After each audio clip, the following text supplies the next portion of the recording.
Shalom, shalom, shalom, shalom. As always, first I want to give all the praises and the glory to Yahweh, Bahasham, Yahweh Shai, Bahasham, Rakah, Kodash. Yahweh is the Most High's name. Yahweh Shai is the Son's name. Double honors to the apostles and to the elders of Great Millstone, our elders and our teachers in this truth, and who are leading this spiritual warfare, this truth that we are teaching in truth and spirit and sincerity. Shalom to my fellow Hebrew Israelites who have been edified by the truth of the scriptures of who we are, the true children of Yasharallah, and who the other nations are. Shalom, shalom, shalom, family. So today is Tuesday, 30th of May, 2023. Tuesday, the 30th of May, 2023. Who praises to Yahweh B'Hashem Yahweh Shai to give us another day. Lord willing, we make it. So, de-dollarisation. He that oppresses the poor to increase his riches. That's from the book of Proverbs. That's Proverbs 22 and 16. He that oppresses the poor to increase his riches, and he that giveth to the rich shall surely come to want. Proverbs chapter 22 verse 16. So, I'm going to read a little bit of this news article, and then I'm going to play you a short news clip video. It says more and more countries from Brazil to South Asia, to Southeast Asia nations are calling for trade to be carried out in other currencies besides the US dollar. Now, to understand what's going on with the US deficit, whether the US is going to default on their deficit, to understand what's going on there, what you must understand is that if they do increase the US deficit by another $2 trillion, which is what they are speaking about, all that means is that America is going to print $2 trillion. The Federal Reserve Bank is going to print $2 trillion and loan it to the American government. So they're going to create money out of thin air. Just so you understand what's going on. When they speak about the US deficit and that they're looking to increase it, I think they said by $2 trillion for 2 years, that they've come to some sort of agreement. If they do sign off on that, if Congress and the Senate sign off on that, all that means is that the Federal Reserve Bank of the United States of America is going to print another $2 trillion out of thin air and loan it to the American government. So this is why you see this. The bigger the deficit, the more countries are moving away from the US dollar. It says, to be clear, the US dollar remains dominant in global forex reserves. That's foreign exchange reserves, what central banks hold for international trading. It says, the US dollar remains dominant in global forex reserves, even though its share in central banks' foreign exchange reserves has dropped from more than 70% in 1999, IMF data shows. Geopolitical risk and economic dynamics have accelerated the trend to move away from the US dollar. That is what you must understand. The bigger the US deficit, the more money they borrow, the more countries are going to want to move away from it. Because as we've always said, at some point, the US dollar will collapse. They will move off from the physical dollar to the digital dollar.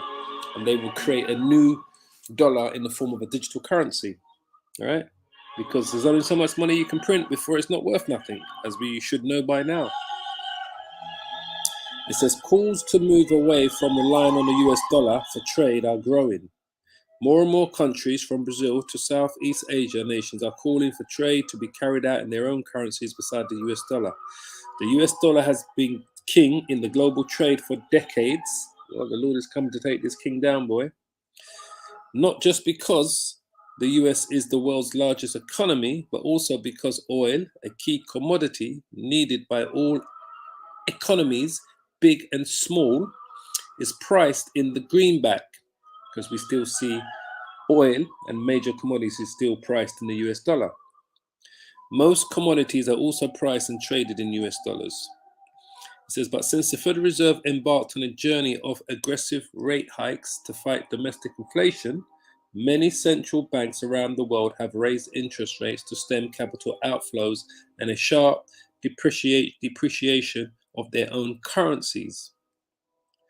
It says, by diversifying their holding reserves into a more multi-currency sort of portfolio, perhaps they can reduce that pressure on the external sectors, said Cedric Shihab from Fitch Solutions. To be clear, the US dollar remains dominant in global forex reserves, even though its share in central banks' foreign exchange reserves has dropped from more than 70%. The US dollar accounts for 58% of global foreign exchange reserves in the fourth quarter of last year, according to the data from the IMF. Currency composition of foreign exchange reserves. Comparatively, the euro is a distant second, accounting for 20% of global forex reserves, which means foreign exchange reserves, which central banks keep to do their international trades on. They keep a certain amount of foreign exchange, foreign reserves, foreign currencies to buy and sell goods on the international market. It says 20% of global forex reserves, right? So it says France is second, and Chinese accounts for just 2% in the same period. And I think Chinese has quadrupled since this was taken in the fourth quarter of 2022. And I believe in the last 6 months, the Chinese percentage in the foreign exchange reserves has quadrupled. So, as you can see here, China is one of the most active players in this push, given its dominant position in global trade right now and as the world's second largest economy. And that's why it's got so much clout. So it says, based on CBNC's calculations of IMF data on 2022 direction of the trade, mainland China was the largest trading partner to 61 countries when combining both imports and exports. In comparison, the US was the largest trading partner to 30 countries. So you see, China is the largest trading partner in 61 countries, double the amount of the US. The US was the largest trading partner to 30 countries. As China's economic might continues to rise, that means that it will exert more influence in global financial institutions and trade, etc., etc. So, as you can see, as it says here, based on CBC's calculations of IMF data on 2022 direction of trade, mainland China was the largest trading partner to 61 countries when combining both imports and exports. In comparison, the US was the largest trading partner to 30 countries. So China's power is twice, because it has twice the amount of trading partners as what the US have in terms of what it trades, the amount of money and goods it trades and commodities it trades with these countries. So I'm just going to play you a short news thing just to give you a little bit more insight. And then we're going to bring out some scriptures. All right.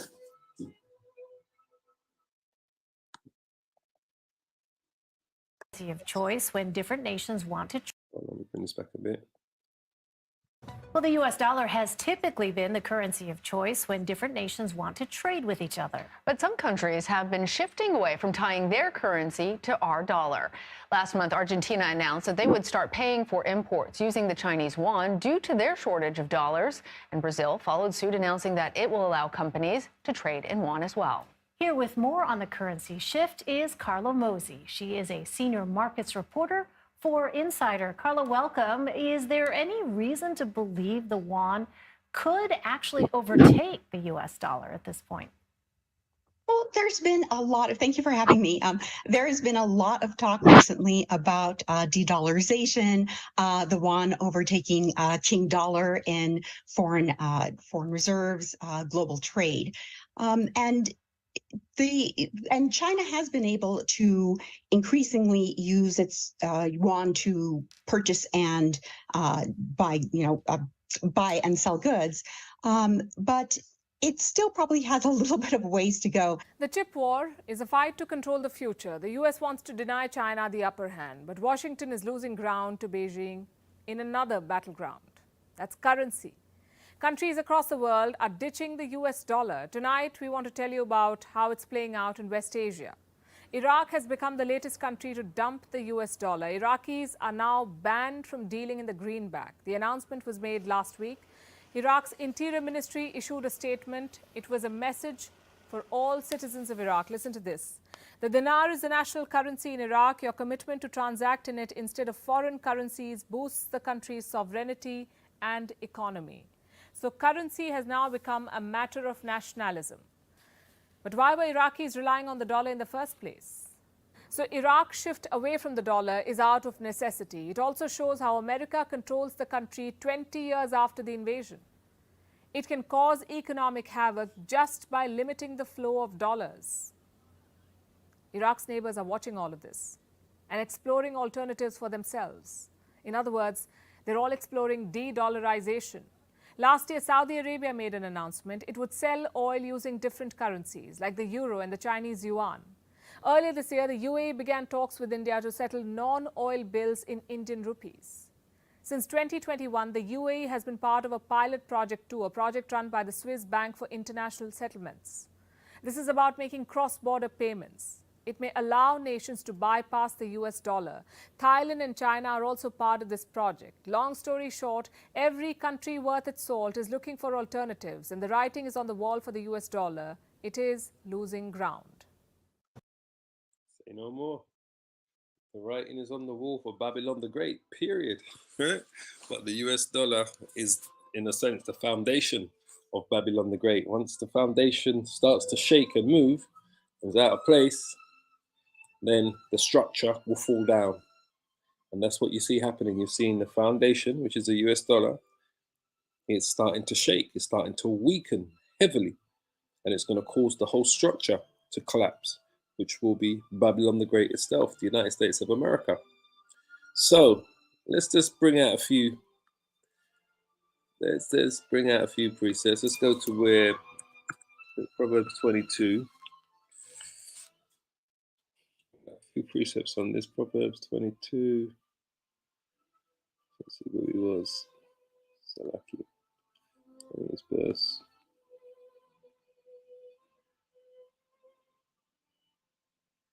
Here. Proverbs 22, verse 16. This is where today's edification comes from. He that oppresses the poor to increase his riches, which is America, Babylon the Great, right? And he that giveth to the rich shall surely come to want. It shall surely come to want. The United States of America. As I said, we can see this totally unfolding in front of our eyes, what's going on.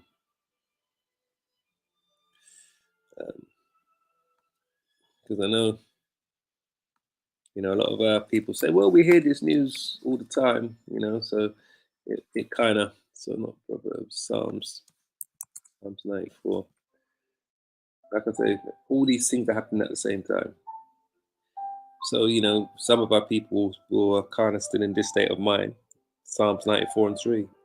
Lord, which is Yahweh, how long shall the wicked triumph? How long shall they utter and speak hard things, and all the workers of iniquity boast themselves? How long? Not long. Not long. They break in pieces thy people, O Yahweh, and afflict thine heritage. They slay the widow and the stranger, and murder the fatherless. Yet they say, the Lord Yahweh shall not see, neither shall the power of Jacob regard it. Well, the power of Jacob is the one that's making all of the moves. But yes, the people do say that. The wicked do say that.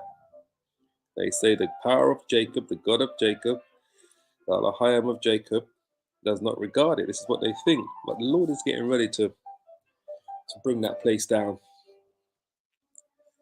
See, no plans can outdo the Lord's plans. Or no plan is more perfect than the Most High's plans. Okay.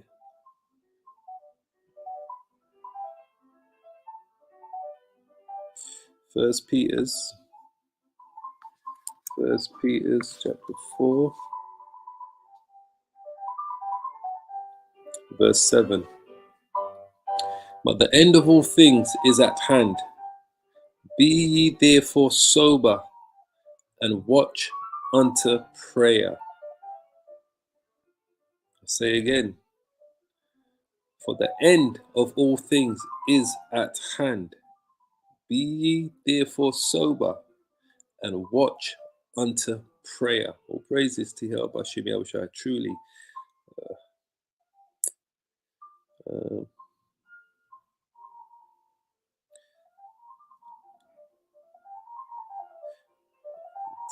one second.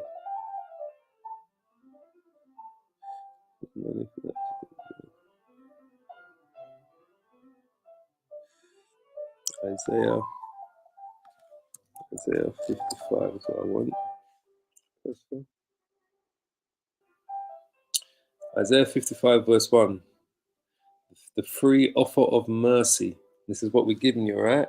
The Lord said, we've received the word freely. We're going to give it to you freely. It's all about mercy. It's all about salvation. Every man is responsible for his own salvation. We got the word freely. We received it freely from the Lord.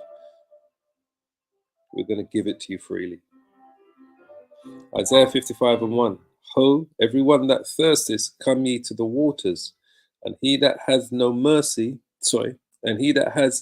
money, come ye, buy and eat. Yea, come, buy wine and milk without money and without price. What is that wine and milk? This is this word, this truth, the prophecies of the Bible that we continue to prophesy and to teach and to show you. This is the wine, this is the milk, this is the honey. Wherefore do you spend money for that which is not bread, and you labor for that which satisfies not? Hearken diligently unto me, and eat ye that which is good, and let your soul delight itself in fatness. Incline your ear, come unto me, hear, and your soul shall live. And I will make an everlasting covenant with you, even the sure mercies of David, because every man is responsible for his own salvation. So all we can do is continue to preach this word, continue to be those watchmen that the Lord says, that we are those watchmen to filter what we see in the mainstream media, mainstream society, in the secular world, and filter that through the Bible. Everything that we do, we've got to bring it through the Bible. We can't talk of our own heart. We've got to show you in the scriptures. Habakkuk.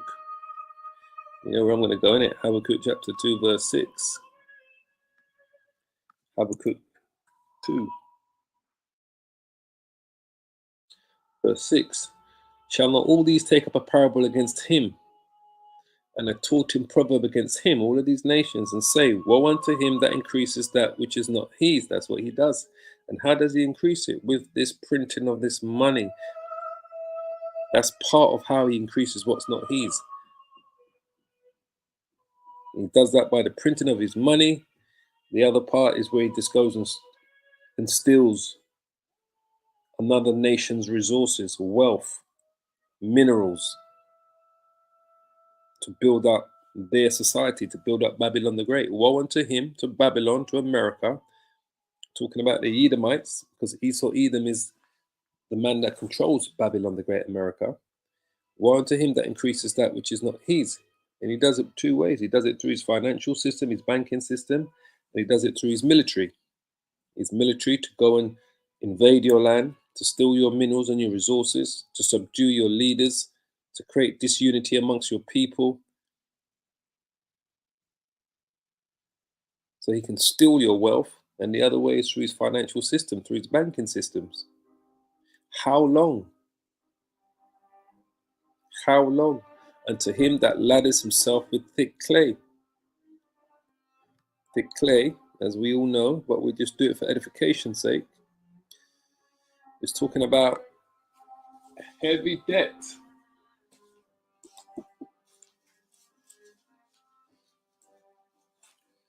Heavy, see, weight of pledges, heavy debts.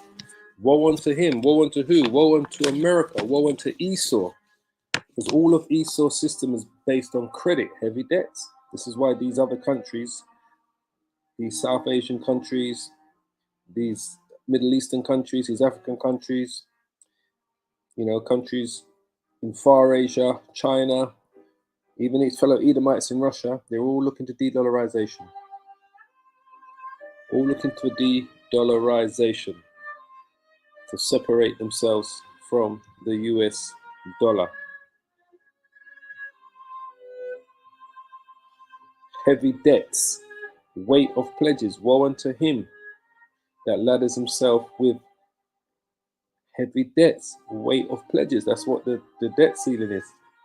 It's a weight of pledges. It's a heavy debt that they continue to promise that they'll pay, but all it ever does, it goes up and up and up and up. Hence why we're seeing a massive push to this de-dollarization.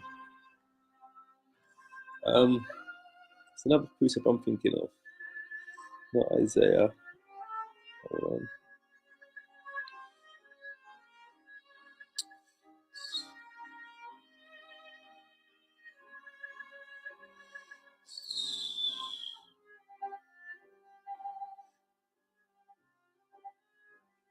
Job. It's Job 20. So this is what you see here. This is the heavy debt. Pledging of goods, hence load of debt, which one has contracted. Meaning, the meaning taken is that of accumulation of pledges. That's what America does. It prints its money. It says, yeah, we pledged to that we're going to pay back this debt. You can't pay it back. And plus it's a debt that's created out of thin air. It's a money that's created out of thin air. Job chapter 20, I believe I want. Vomit it up, vomit it up, vomit it up. Job 20, what's happening? Keep moving.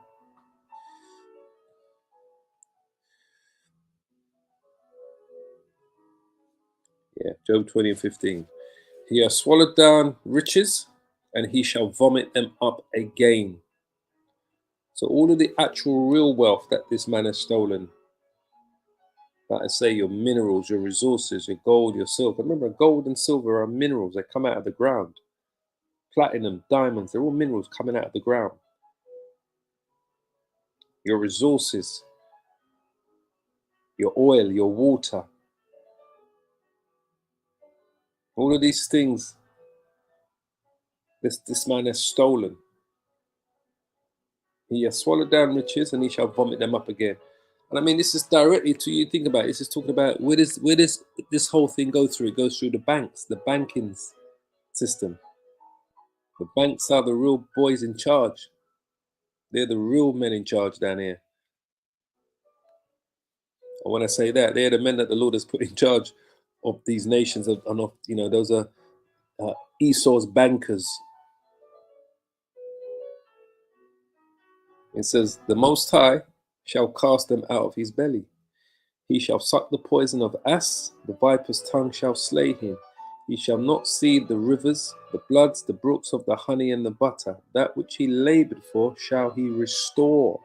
He's going to restore everything that he's labored for. He's going to restore, and shall not swallow it down. According to his substance shall the restitution be. This is the real restitution. What they call it? Reparation. This is the true reparation that's going to come in the kingdom when the Lord takes this man down, because he's going to strip him bare naked of all of his riches. Everything that he's accumulated, he's going to restore. The true reparations are going to come in the kingdom of heaven when we have the power to take what this man took from us. According to his substance shall the restitution be, shall the reparations be. Forget about this voting and marching and asking them for reparations of their greenback printed of no value dollars or pounds or euros. The true reparations are going to come in true wealth. His land, his property, and his gold, his diamond, his silver, and his labor. He's going to have to come and work for you. He's going to be your captive. You're no longer going to be his captive. He's going to have to abide to your rules in your kingdom that you're going to be a part of. Lord willing, we make it, as the Bible calls it, the kingdom of heaven coming to earth. According to his substance shall the restitution be, and he shall not rejoice therein. It's going to be a very sad day for Esau in particular, and the other nations that played a part in our downfall, our destruction. Because he has oppressed, as we all know, and has forsaken the poor. That's standard.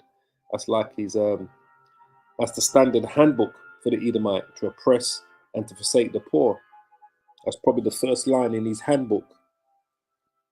Because he has violently taken away an house which he builded not.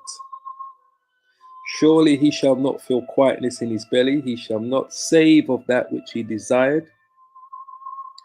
There shall none of his meat be left, therefore shall no man look for his goods. In the fullness of his sufficiency he shall be in straits. Gonna be just when he thinks he's hit the jackpot. Every hand of the wicked, that's not talking about the wicked Esau, that's talking about the laborer. And we have those laborers as well, because we are laboring in this truth, right? So every hand of the laborer, those that this man has oppressed and stolen from, shall come up upon him. So we are looked upon as those laborers, because we are laboring in this truth, right? We are what does the Lord say? The laborers are few. Lord, let me just show you. We are those laborers as well. So the labor. I think it's in Matthews. I spelled it right, but I spelled it wrong. Hold on. Yeah, too many letters. The laborers. Here it is. Matthews 9:37. Then says he unto the disciples, Yahushai, the harvest truly is plenteous. The harvest is the people, but the laborers are few. Pray ye therefore that the Lord of the harvest, that he will send forth laborers into the harvest. We are those laborers. We are laboring in this truth. So when we see here, when it says every hand of the wicked, this is not talking about the wicked, just to show you. It says,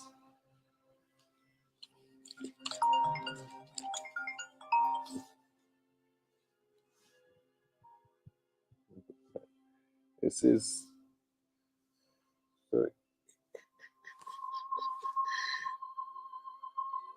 where is it? Laborer, workman, see, sufferer. We have suffered under this man.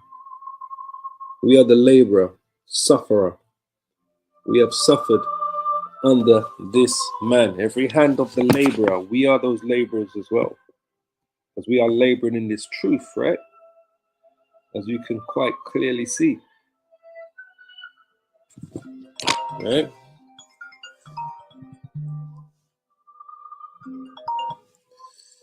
One second. We're going to finish it here anyway. So every hand of the laborer, the wicked, shall come upon him. When he is about to fill his belly, the Most High shall cast the fury of his wrath upon him, and shall rain it upon him while he is eating. And part of that wrath is the destruction, as you know. He shall flee from the iron weapon, the ICBM, and the bow of steel, intercontinental ballistic missile, shall strike him through. It is drawn and cometh out of the body, out of the silo, yea, the glittering sword, the nuclear missile, cometh out of his goal, terrors are upon him. So that's the end result. But before that, the Lord is gonna bring his economy down. He's gonna collapse the foundation of this man's strength, which is gonna play a part in what's gonna cause him to go into this World War III. Because the Lord is going to use the other nations to collapse this man's foundation, his wealth. And part of that is the de-dollarisation. And this is where we speak about all the time when the CBDC comes into play. You know, which ain't going to last very long. But that's going to have to come into play when the actual dollar itself, the physical dollar, falls to one side. Digital dollar will take its place. which will eventually lead us to the mark of the beast, which will eventually lead us to the war of Armageddon. All right, so I'm going to finish it there. I just really want to bring that little bit up today.